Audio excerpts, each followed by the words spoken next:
جی آپ لوگوں کے سوالات ہم لے لیتے ہیں احادیث سے متعلق، چونکہ ہمارا سلسلہ چل رہا ہے۔ کوئی بھی حدیث کسی بھی صحابی کے حوالے سے کریکٹر اسیسینیشن پر مشتمل ہو، میں نے آپ لوگوں سے ذکر کیا تھا کہ وہ ہمارے دین میں بالکل ثابت نہیں ہوتی ہے، واضح اسٹینڈ ہے علماء کا، اس لیے کہ یہ وہ فتنہ ہے جو بعد میں آنے والے لوگوں نے برپا کیا، اور ہر طریقے سے ہر صحابی سے متعلق ایک گروہ والے نے یہاں سے نازیبہ الفاظ استعمال کیے، دوسرے گروہ والوں نے ان کے متعلق نازیبہ الفاظ استعمال کیے۔ اس وجہ سے ایک واضح سٹینڈ ہے علماء اہل سنت کا کہ کریکٹر اسیسینیشن پر مشتمل جتنی روایات آتی ہیں یا اس میں ہم تعویل کریں گے، واجب ہے کہ ہم تعویل کریں یا ریجیکٹ کر دیں، تیسری کوئی صورتحال نہیں ہے۔ ہمیں سوال کر رہے ہیں محترم، اور اس کا میں نے کل بھی ذکر کیا تھا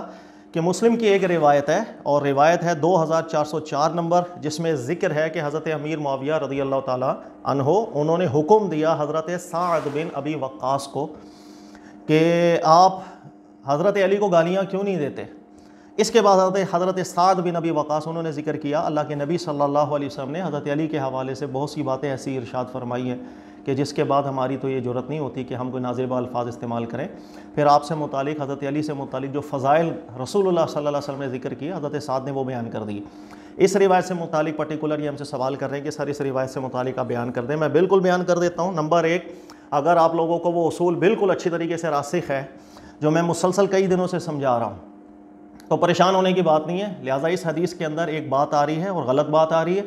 لہٰذا جب غلط بات آ رہی ہے اس کا مطلب ہے یہاں کوئی غلطی ہی ہے، یا اس روایت کے اندر غلطی ہے سند کے اعتبار سے یا اس کے متن کے اعتبار سے۔ اب میں اس کو تھوڑا بیان کر دیتا ہوں، ذہن میں رکھ لیجیے گا۔ یہ جو پرٹیکولر روایت آپ کہہ رہے ہیں 2404 نمبر، اس کا ایک راوی ہے، آپ اس پہ غور کریں گے، بکیر بن مسمار۔ یہ راوی کیا ہے؟ اس راوی سے متعلق میں ابھی آپ کو تھوڑی وضاحت کر دیتا ہوں۔ پہلے دیکھیے گا، حضرت سعد بن ابی وقاص کے کئی بیٹے ہیں۔ حضرت سعد بن ابی وقاص کے بیٹے ہیں ابراہیم، ان کے بیٹے ہیں مصعب، ان کے بیٹے ہیں عامر، ان کے بیٹے ہیں محمد، ان کے بیٹے ہیں، ان کی بیٹی ہے عائشہ۔ حضرت سعد بن ابی وقاص کے بہت سے بیٹے ہیں۔ اچھا، یہ جو روایت ہے یہ ان کی تمام بیٹیوں اور تمام بیٹوں سے مروی ہوئی ہے۔ عائشہ سے بھی یہ روایت آئی ہے، عامر سے بھی یہ روایت آئی ہے، محمد سے بھی یہ روایت آئی ہے، مصعب سے بھی یہ روایت آئی ہے، تمام کے ابراہیم سے بھی یہ روایت آئی ہے، ان کے تمام بیٹوں سے یہ روایت آئی ہے کہ میرے والد حضرت سعد بن ابی وقاص یہ ذکر کیا کرتے تھے کہ اللہ کے نبی صلی اللہ علیہ وسلم نے حضرت علی کے فضائل کے حوالے سے ایسی ایسی چیزیں ذکر کی ہیں۔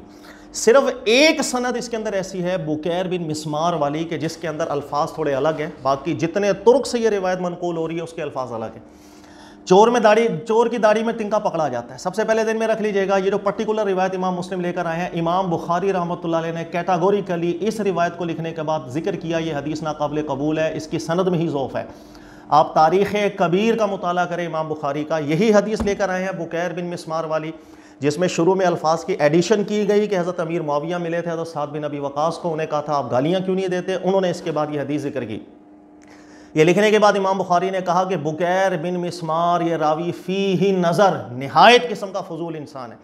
اور امام بخاری رحمۃ اللہ علیہ جس راوی سے متعلق فیہ نظر کا جملہ استعمال کرتے ہیں وہ بہت ایک زبردست قسم کی تنقید پر مشتمل ہوتا ہے، ہر وہ شخص جو فن حدیث جاننے والا ہے وہ پہچانتا ہے۔ بکیر بن مسمار ایسا ہی راوی ہے کہ جس سے متعلق شدت سے اختلاف رہا ہے، کچھ محدثین کہتے تھے ہمیں کچھ ٹھیک ہی لگتا ہے، لیکن اکثر محدثین ذکر کرتے تھے نہایت فضول قسم کا انسان ہے، جس میں نمبر 1 امام بخاری داخل ہے۔ فیہ نظر، فیہ بعض النظر، یہ 2 جملے منقول ہوئے ہیں بکیر بن مسمار کے حوالے سے۔ نمبر 2 امام ذہبی رحمۃ اللہ تعالیٰ علیہ کو دیکھیں گے، امام ذہبی بھی اس راوی سے متعلق بکیر بن مسمار کے حوالے سے ذکر کرتے ہیں فیہ شیء، مسئلہ ہے، یہ بات ٹھیک کرتے کرتے بیچ میں کوئی گڑبڑ کرتا ہے، لہذا امام ذہبی کی یہ ذکر کرتے ہیں۔ اس کے علاوہ بہت سے اور محدثین بھی ہیں جنہوں نے ذکر کیا۔ ہاں، جن محدثین نے اس کو ٹھیک سمجھا انہوں نے بھی کوئی ایسے اچھے الفاظ ذکر نہیں کیے کہ جس سے پتہ چلے کہ بہت بڑا ثقہ آدمی۔ مثلا امام نسائی کو دیکھیں گے، اس نے بکیر بن مسمار کے حوالے سے ذکر کیا لیس بہ باس، بس ٹھیک ہے، اور لیس بہ باس امام نسائی کی اصطلاح کے اندر ہر بندہ جانتا ہے کہ ایک بندہ وہ بہت زیادہ ثقہ نہیں لیکن بس ٹھیک ہے، مطابعات میں مشاہدات میں اس کی روایت کو اگر ہم لے لیں تو لے لیں، انفرادی حیثیت میں اس کی روایت کو نہ لیا جائے، اتنا بڑا ثقہ بندہ نہیں ہے۔ تو یہ بات ذہن میں رکھ لیجیے گا، جس پرٹیکولر روایت سے متعلق بھائی آپ سوال کر رہے ہیں، امام بخاری نے تو اس کی سند پہ ہی اس کو ضعیف کہہ دیا۔ نمبر 2، اگر امام بخاری نے صحیح کہہ دیا تو اس روایت کو امام مسلم کیوں لے کر آئے؟ دیکھیے گا امام مسلم کو انہوں نے جس ترتیب سے کتاب لکھی ہے خود سمجھایا بھی ہے۔ امام مسلم کا مقدمہ دیکھ لیجئے گا، صحیح مسلم کا جو مقدمہ ہے اس میں واضح کر کے گئے ہیں امام مسلم کہ جب وہ ایک باب باندھتے ہیں پھر اس ایک باب سے متعلق بہت سے روایات لے کر آتے ہیں، ملتی جلتی روایات۔ اس میں امام مسلم واضح لکھ کے گئے ہیں کہ جو میں جس ترتیب سے حدیثیں لے کر آتا ہوں ایک ہی باب کی، اس میں بہت سی حدیثیں ایسی ہوتی ہیں، روایتیں ایسی ہوتی ہیں جو فقط استشہاد کے طور پر ہم ذکر کرتے ہیں، حالانکہ اس کی سند میں بھی مسئلہ ہوتا ہے، اس میں علت بھی ہوتی ہے۔ کبھی علت نہیں بھی ہوگی لیکن کبھی علت ہوتی بھی ہے، یعنی وہ حدیث ٹھیک نہیں ہوتی لیکن اس کو مطابعات کے طور پہ اوپر ہم لے کر آتے ہیں، استشہاد کے طور پر لے کر آتے ہیں۔ یہ امام مسلم اپنے مقدمے میں ہی ذکر کر کے گئے ہیں۔ اسی وجہ سے امام مسلم کے بہت سے ابواب ایسے ہیں کہ جس کے اندر جس ترتیب سے حدیثیں چل رہی ہوتی ہیں، شروع کی جو روایات ہیں وہ بالکل ٹھیک ہوتی ہیں، جیسے جیسے وہ روایات آگے جاری ہوتی ہیں اس کے اندر علتیں آنا شروع ہو جاتی ہیں، کسی کی متن میں اضافے کا، کسی کی سند کے اندر کوئی گڑبڑ کا۔ امام مسلم کو پڑھنے کے لیے وہ طریقہ کار پہلے سمجھیں کہ کس طریقہ کار سے وہ حدیثوں کو لکھتے ہیں۔ یہاں پر بھی یہی ہوا کہ جس ترتیب سے امام مسلم اس چیپٹر کو لے کر آ رہے ہیں، اس چیپٹر کے اندر مطابقت کے طور پر بکیر بن مسمار کی یہ روایت لے کر آئے تھے استشہاد کے طور پہ، اور استشہاد کے طور پر جب کوئی روایت لے کر آئی جاتی ہے اس روایت میں ایک بھی لفظ کا اضافہ ہوتا ہے، وہ اضافہ ضعیف ہوتا ہے۔ یہ فن حدیث کی اصطلاحات آپ کو آنی چاہیے۔ جتنی بات پچھلی روایات میں آ رہی ہوں گی اتنی بات قابل قبول ہوتی ہے مطابعات کے طور پہ، جس بات کا اضافہ آ رہا ہوتا ہے وہاں ڈاؤٹ آ جائے گا کیونکہ سند بھی کمزور ہے، اور وہ جو اضافہ ہے وہ اضافہ اس قابل نہیں ہوتا جو پیچھے ثقہ راویوں کی روایت کے اوپر ہم زیادتی کا سبب بنا دیں۔ یہی وجہ ہے کہ امام مسلم اس روایت کو لے کر آئے استشہاد کے طور پر، راوی کمزور تھا، سند میں بھی حدیث صحیح، لیکن امام بخاری واضح طور پر لکھ کے گئے تھے روایت ہی ٹھیک نہیں ہے، فیہ نظر، بندہ اس کے اندر گڑبڑ ہے۔ یہ ہو گیا اس کی سند کے اوپر کلام۔ اب آ جاؤ اس کے متن کے اوپر ہم ذرا کلام کر لیتے ہیں۔ میں نے آپ سے کئی دفعہ ذکر کیا کہ کوئی بھی روایت ہمارے سامنے جب آتی ہے اس کے جمی ترک کو دیکھا جاتا ہے۔ جمی ترک جب آپ کے سامنے آ جاتے ہیں تو واضح ہو جاتا ہے کہ کون سا راوی ایسا ہے جس کے اندر الگ ہٹ کر بات آ رہی ہے، باقی کون سے راوی ہیں جو الگ بات کر رہے ہیں۔ جہاں پر ہٹ کے بات آ رہی ہوتی ہے وہاں ڈاؤٹ آ جاتا ہے۔ میں دوبارہ سے ایک دنیاوی مثال کے طور پر بیان کرتا ہوں۔ کل یہاں پر ہم نے دعوت کی اپنے اسٹوڈنٹس کی، 4 اسٹوڈنٹ تھے، یہ 4 اسٹوڈنٹ آگے جا کر کے لوگوں کو نقل کر رہے ہیں۔ ایک اسٹوڈنٹ نے ذکر کیا یار کل سر نے دعوت کی تھی اور سر نے بریانی کھلائی تھی، قورمہ کھلایا تھا، مزہ آ گیا۔ دوسرے نے بھی یہی ذکر کیا کل سر نے ہمیں بریانی بھی کھلائی اور قورمہ بھی کھلایا، دل خوش ہو گیا، طبیعت خوش ہو گئی۔ تیسرے نے بھی یہی نقل کیا، لیکن چوتھے بندے نے جا کر کے ذکر کیا کل سر نے ہمیں بریانی کھلائی اور بریانی کے ساتھ نہاری کھلائی۔ صرف ایک بند، چاہے چاروں اسٹوڈنٹ ثقہ لگ رہے ہوں، آپ کو معتبر لگ رہے ہوں، لیکن 3 الگ بیان دے رہے ہیں بریانی قورمے کا، ایک بندہ ہٹ کے بیان دے رہا ہو بریانی اور نہاری کا۔ نہاری الگ چیز ہے، آپ کو کس پہ ڈاؤٹ آئے گا؟ ان 3 بندوں پہ جو ثقہ ہیں یا اس ایک پہ؟ چاہے وہ ثقہ ہے لیکن وہ ہٹ کے بات کر رہا ہوگا اس پہ ڈاؤٹ آ جاتا ہے۔ یہ ذہن میں رکھ لیجئے گا، یوں متن کے جو عیب ہیں وہ پتہ چلتے ہیں اجتماعی تناظر کے اندر جب اس روایت کو رکھا جاتا ہے۔ یہ جو پرٹیکولر روایت ہے اب میں آپ کو ذکر کر دیتا ہوں، بکیر بن مسمار سے گڑبڑ کیا ہوئی ہے اس روایت کے اندر، اس نے کن لفظوں کا اضافہ کیا، سب چیزیں ہمارے علماء پکڑ لی ہیں انہوں نے اللہ کے فضل سے۔ دیکھیے گا میں نے آپ سے ذکر کیا تھا سعد بن ابی وقاص کے بہت سے بیٹے ہیں، ابراہیم ہے، مصعب ہے، عامر ہے، محمد ہے، عائشہ ہے ان کی بیٹی۔ یہ پرٹیکولر روایت ہر ایک بیٹے نے آگے نقل کی ہوئی ہے، حضرت مصعب نے بھی، محمد نے بھی، عامر نے بھی، اس کے علاوہ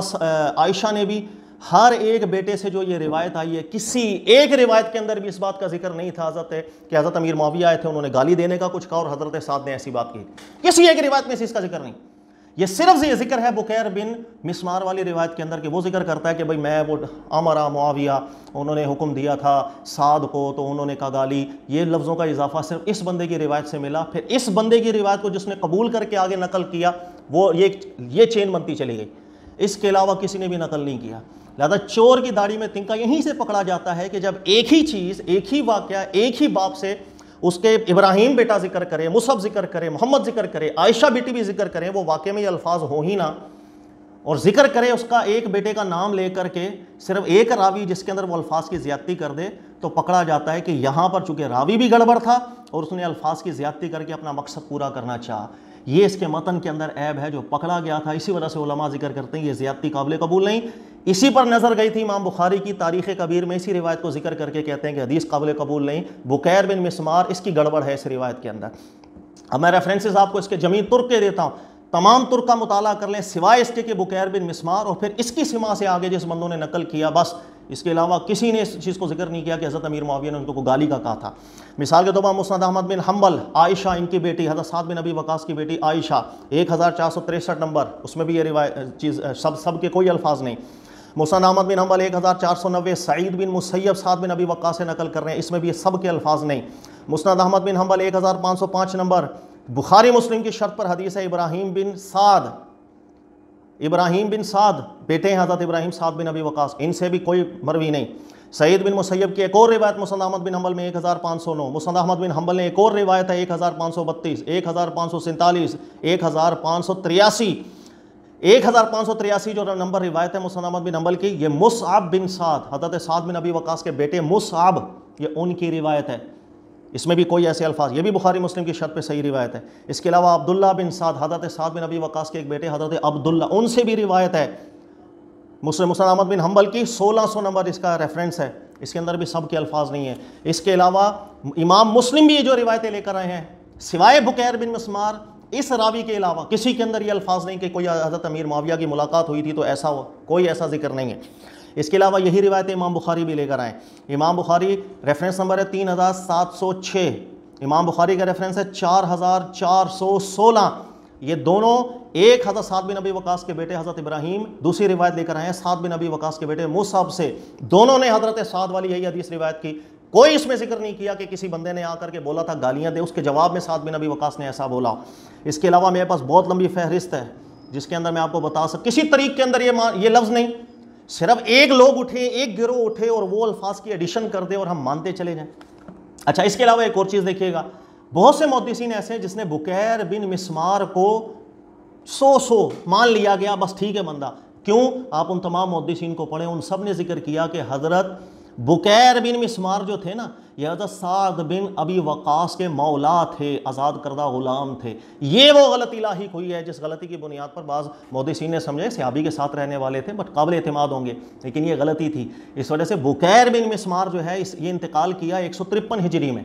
اور سعد بن ابی وقاص کا انتقال ہوا تھا 50 ہجری میں، ایک روایت میں 52، 53، 54 ہجری، لیکن 50 ہجری میں، یعنی ان دونوں کی وفات کے درمیان 105 سال کا فرق ہے۔ تو یہ کیسے ہو سکتا ہے کہ بھئی بکیر بن مسمار جو ہے تو سعد بن ابی وقاص کے ساتھ ہوا کرتا تھا، وہ 150 سال کی زندگی تھی اس کی بکیر بن مسمار کی۔ یہ وہ غلطی تھی جو بعض محدثین کو لاحق ہوئی، انہوں نے مولا سمجھ لیا سعد بن ابی وقاص کا، اور انہوں نے کہا صحابی کے ساتھ رہنے والا ہے کہ اس وجہ سے یہ اتنا کمزور بندہ نہیں ہونا چاہیے، لیکن یہ غلطی تھی جس کو بعد میں محققین نے واضح کیا، امام بخاری نے بھی واضح کیا، اس وجہ سے اس بندے کو امام بخاری قابل اعتماد نہیں ٹھہراتے تھے۔ یہ میں نے اس کی سند وغیرہ پہ آپ کو کلام کر دیا، تھوڑا سا متن پہ بھی کلام کر دیا۔ سب سے آخر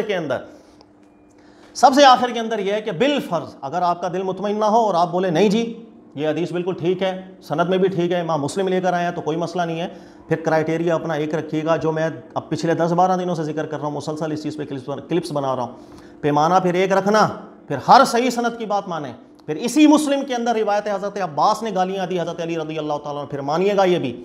پھر آپ کہیے گا آل رسول نے آل رسول کو دی، پھر جو حضرت عباس کا شرعی حکم نکالیں گے وہی حضرت امیر معاویہ پہ حکم لگا دیجیے گا، اس لیے کہ حضرت عباس نے بھی گالیاں دی تھیں حضرت علی رضی اللہ تعالیٰ عنہ۔ جو حکم حضرت عباس آل رسول پر آپ لگا دیں وہی حکم حضرت امیر معاویہ پہ لگا دیجیے گا کہ انہوں نے بھی گالیاں دی، انہوں نے بھی گالیاں دی۔ جو حکم، وہ روایت بھی ہماری گزری ہے جس کے متن پہ میں نے کلام کیا تھا کہ حضرت عمار بن یاسر کے حوالے سے سند صحیح تو آئی ہے کہ انہوں نے گالیاں دی حضرت عثمان غنی، جو حکم شرعی ان پہ لگانا وہی حضرت امیر معاویہ پہ لگا دیں۔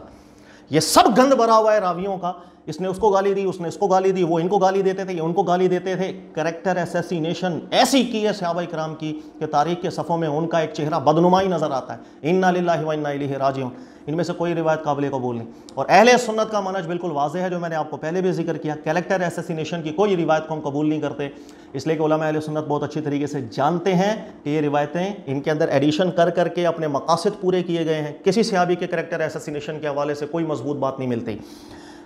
میں ایک وہی جملہ آپ کو ریپیٹ کر دیتا ہوں، یہی جو پرٹیکولر روایت ہے 2404 نمبر مسلم کی، اسی کی شرح میں، اسی حدیث کی شرح میں علامہ نووی رحمۃ اللہ تعالیٰ علیہ شارح ہیں، انہوں نے ایک جملہ لکھا، اور یہ وہی جملہ ہے جو میں آپ کو ذکر کرتا رہتا ہوں۔ علامہ نووی رحمۃ اللہ علیہ لکھتے ہیں کہ قال العلماء الاحادیث الواردہ التی فی ظاہرها دخل علی صحابی یجب تاویلها، انہوں نے کہا ہر وہ حدیث، علماء کا ایک ہی سٹینڈ ہے، ہر وہ حدیث